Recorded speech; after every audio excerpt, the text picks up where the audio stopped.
যিজনী ছোৱালীয়ে গাঁৱত থাকোতে কোনো এজন পুৰুষক নিজৰ ছাঁটো চুবলৈ দিয়া নাছিল, সেইজনী ছোৱালী গুৱাহাটীলৈ আহি এগৰাকী জনাজাত দেহ ব্যৱসায়ী হৈ পৰিল। যিজনী ছোৱালীয়ে নিজৰ সতীত্ব ৰক্ষা কৰিবৰ বাবে ঘৰৰ পৰা পলাই গৈ পথাৰৰ মাজত গোটেই নিশা কটাইছিল। যিজনী ছোৱালীয়ে কোনোবা যুৱকে তাইৰ শৰীৰটো বিচাৰি পাট কাপোৰ দিয়াৰ পিছতো সেই পাট কাপোৰ জ্বলাই দিছিল, সেইজনী ছোৱালীয়ে এদিন গুৱাহাটীলৈ আহি এগৰাকী দেহোপজীৱনী হৈ পৰিছিল। এই কাহিনী সুবালাৰ কাহিনী অসমৰ হাজাৰ হাজাৰ মানুহে ইতিমধ্যে জানে, কিন্তু যিসকলে নাজানে তেওঁলোকৰ বাবে নতুনকৈ লৈ আহিছো সুবালাৰ সেই দুখ লগা কাহিনীটো।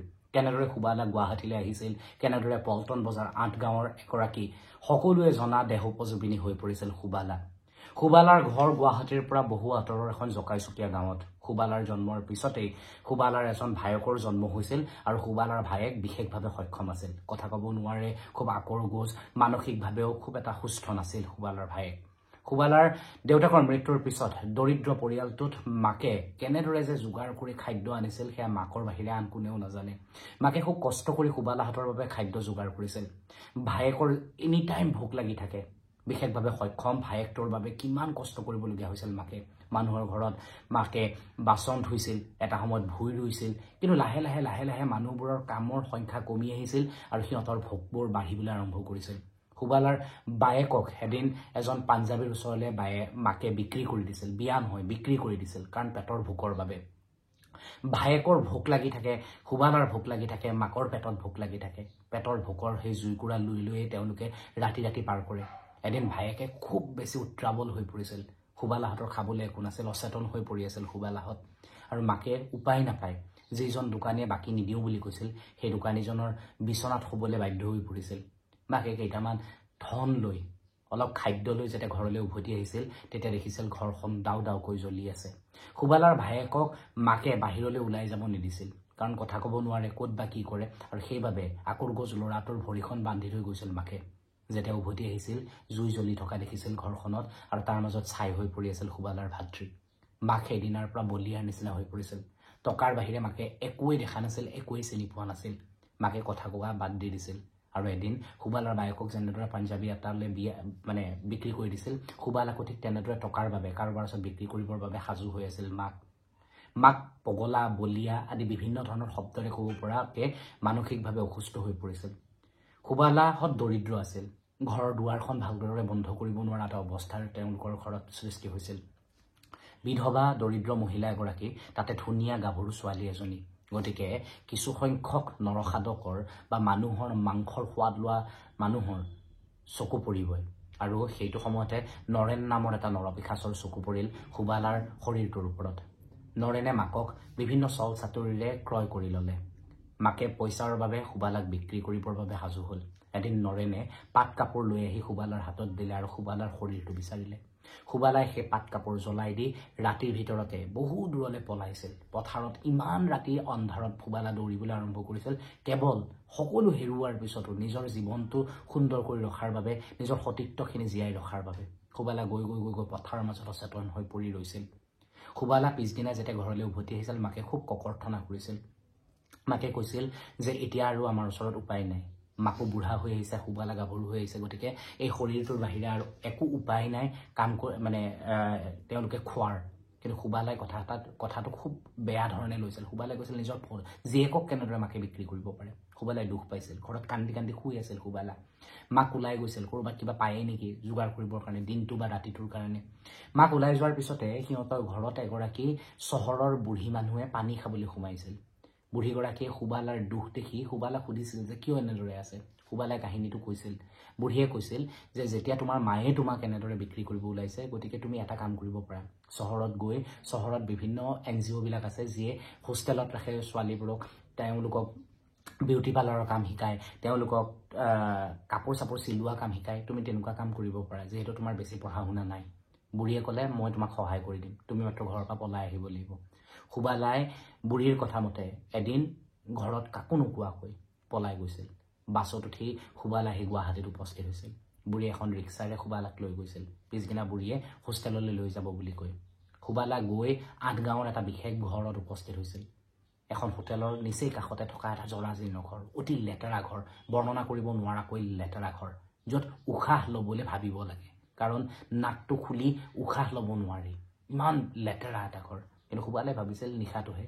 সুবালাৰ বুঢ়ীলৈ বেয়াও লাগিছিল, আয়ো বেচেৰি বুঢ়ী, কি কেনেদৰে যে চলি আছে, মানুহৰ উপকাৰ কৰিছে। কিন্তু সুবালাৰ ভুল ভাঙিবলৈ বেছি সময় লগা নাছিল। যিটো ঘৰত সুবালা গৈ আশ্ৰয় লৈছিল, সেই ঘৰটোতে হঠাৎ সেই যে গাঁৱৰ নৰেন, সেই নৰেন আহি উপস্থিত হৈছিল।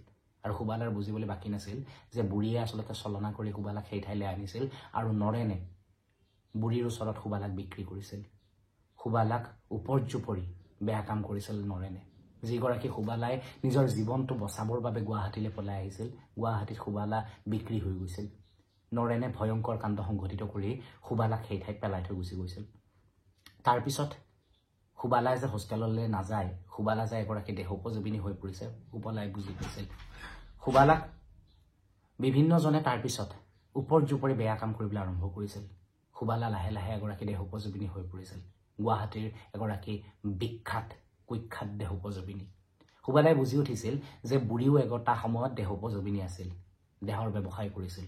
এতিয়া বুঢ়ীৰ বয়স হৈছে বাবে বুঢ়ীক এগৰাকী সাৰথীৰ প্ৰয়োজন, খাবৰ বাবে, খাদ্য খাবৰ বাবে, আৰু সেইবাবে সুবালাক ব্যৱহাৰ কৰা হ'ল। নৰেনৰ সুবিধাতে বুঢ়ীয়ে সুবালাক পালে। সুবালাৰ ওচৰলৈ এতিয়া নিতৌ গ্ৰাহক আহিবলৈ আৰম্ভ কৰিলে।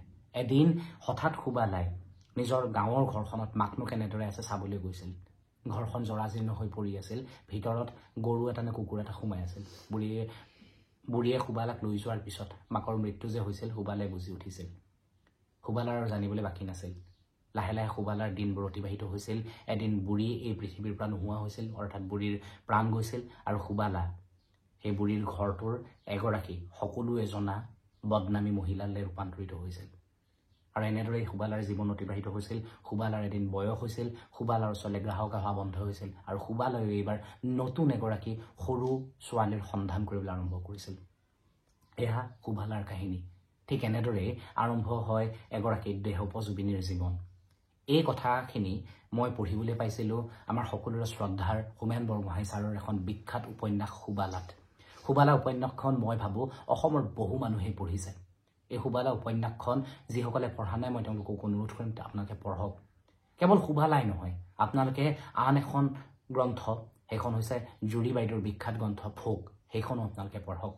1962 চনত ভাৰত চীনৰ যুদ্ধৰ সময়ত পলাই অহা কিছু লোকে কেনেদৰে এটা নদীৰ পাৰত আশ্ৰয় লৈছিল, সেই আৰু আশ্ৰয় লোৱা মানুহবোৰে পেটৰ ভোকত, কেনেদৰে শৰীৰৰ ভোকত চটপটাই থকা একাংশ লোকৰ ওচৰলৈ যাবলগীয়া হৈছিল, আৰু সেই মানুহবোৰ কেনেদৰে দেহ ব্যৱসায়ৰ লগত জড়িত হৈ পৰিছিল, তেওঁলোক কেনেদৰে গুৱাহাটীলৈ আহিছিল আৰু তেওঁলোক কেনেদৰে গৈ শিলচৰত উপস্থিত হৈছিল, সেই কথা সেই কিতাপখনত আছে। মই ভাবোঁ যিটো সময়ত ৰাজ্যৰ সংবাদ মাধ্যম আৰু সামাজিক মাধ্যমত খুব বেছি দেহ ব্যৱসায় চক্ৰক লৈ আলোচনা চলি আছে, সেই সময়তে এনেধৰণৰ কিতাপসমূহ পঢ়াটো দৰকাৰ। এনেধৰণৰ কিতাপসমূহ পঢ়িলে আপুনি বহু ধৰণে কথাবোৰ চিন্তা কৰিব পাৰিব। অৱশ্যে এনেকুৱা নহয় যে বহুতে পেটৰ ভোকতহে এই ব্যৱসায়ৰ লগত জড়িত হৈ পৰিছে। বহুতে কিন্তু কিছুমান সৰু সৰু খকৰ বাবেও এনেধৰণৰ ব্যৱসায়ৰ লগত জড়িত হৈ পৰাৰ খবৰ বিভিন্ন সময়ত সংবাদ মাধ্যমৰ জৰিয়তে গম পাওঁ। কাৰোবাক এটা দামী ফোন লাগে, কাৰোবাক সোণৰ চেইন এডাল লাগে, কাৰোবাক বহু ধুনীয়া ঘৰ এটা লাগে, সেইকাৰণেও এনেধৰণৰ ব্যৱসায় কৰা বুলি বহু সময়ত পঢ়িবলৈ পাওঁ বা বিভিন্ন চিনেমাত দেখিবলৈ পাওঁ। সেই চিনেমাবিলাকৰ ভিতৰত হেড ষ্টৰী অন্যতম। আপুনি যদি প্ৰথম হেড ষ্টৰী একদম চিৰিজ কেইটাৰ প্ৰথমখন চাই, তেতিয়াহ'লে তাতেও দেখিবলৈ পাব। তাতে কিন্তু এটা কথা, ৰাজনৈতিক নেতা এগৰাকী দেহোপযোগী এটা কথা কৈছিল, পৃথিৱীৰ দুটা আটাইতকৈ পুৰণা ব্যৱসায় আজিও চলি আছে, এটা হৈছে ৰাজনীতি আৰু আনটো হৈছে দেহ ব্যৱসায়। সেই কথাটো, সেই ডাইলগটো সেই তাতে আছিলে। গতিকে মই ভাবোঁ যে আপোনালোকে যদি কিতাপ পঢ়ি ভাল পায়, তেতিয়াহ'লে এই দুখন কিতাপ মই পুনৰ কৈছোঁ, সুবালা শ্ৰদ্ধাৰ হোমেন বৰগোহাঁই ছাৰৰ আৰু লগতে জুৰি বাইদেউৰ ভোক, এই কিতাপ দুখন আপোনালোকে পঢ়ক।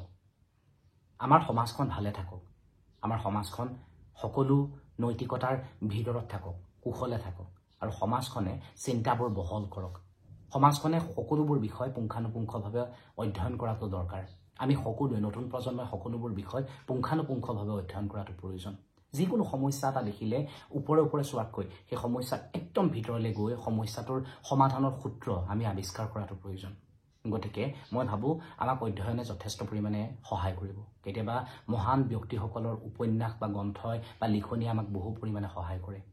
ইমান সময়ে আপুনি এই বিশেষ ভিডিঅ'টো চোৱাৰ বাবে মই ডাবুৱে আপোনালোকক ধন্যবাদ জ্ঞাপন কৰিছোঁ মই আশা কৰিম এনেকুৱা ধৰণৰ ভিডিঅ'বোৰ চাই আপুনি নিশ্চয় ভাল পায় আৰু এনে ধৰণৰ ভিডিঅ'সমূহ যদি আপুনি ভাল পায় তেতিয়াহ'লে আপুনি শ্বেয়াৰ কৰিবলৈ নাপাহৰিব লগতে আপুনি কমেণ্টত লিখিব পাৰে যে আপুনি আগন্তুক কেনেকুৱা ধৰণৰ গ্ৰন্থ বা কেনেকুৱা ধৰণৰ চিনেমাৰ বিষয়ে জানিব বিচাৰে বা আপুনি শুনিব বিচাৰে মই আশা কৰিম আপোনালোক সকলো মোৰ সৈতে এনেদৰে বন্ধুত্বৰ এনাজৰীডালত বান্ধ খাই থাকিব আৰু সকলোৱে বিভিন্ন সময়ত বিভিন্ন পৰামৰ্শ আগবঢ়াব ভুল কৰিলে গালি পাৰিলেও আপত্তি নাই ভাল কৰিলে প্ৰশংসা কৰিলেও মই খুব বেছি সুখী হ'ম মই আশা কৰিম আপোনালোকে সদায় এনেদৰে উৎসাহ প্ৰদান কৰি থাকিব পুনৰ কৈছোঁ দুখন গ্ৰন্থ এখন হৈছে সুবালা আৰু আনখন হৈছে ভোগ নপঢ়াকৈ নাথাকিব ধন্যবাদ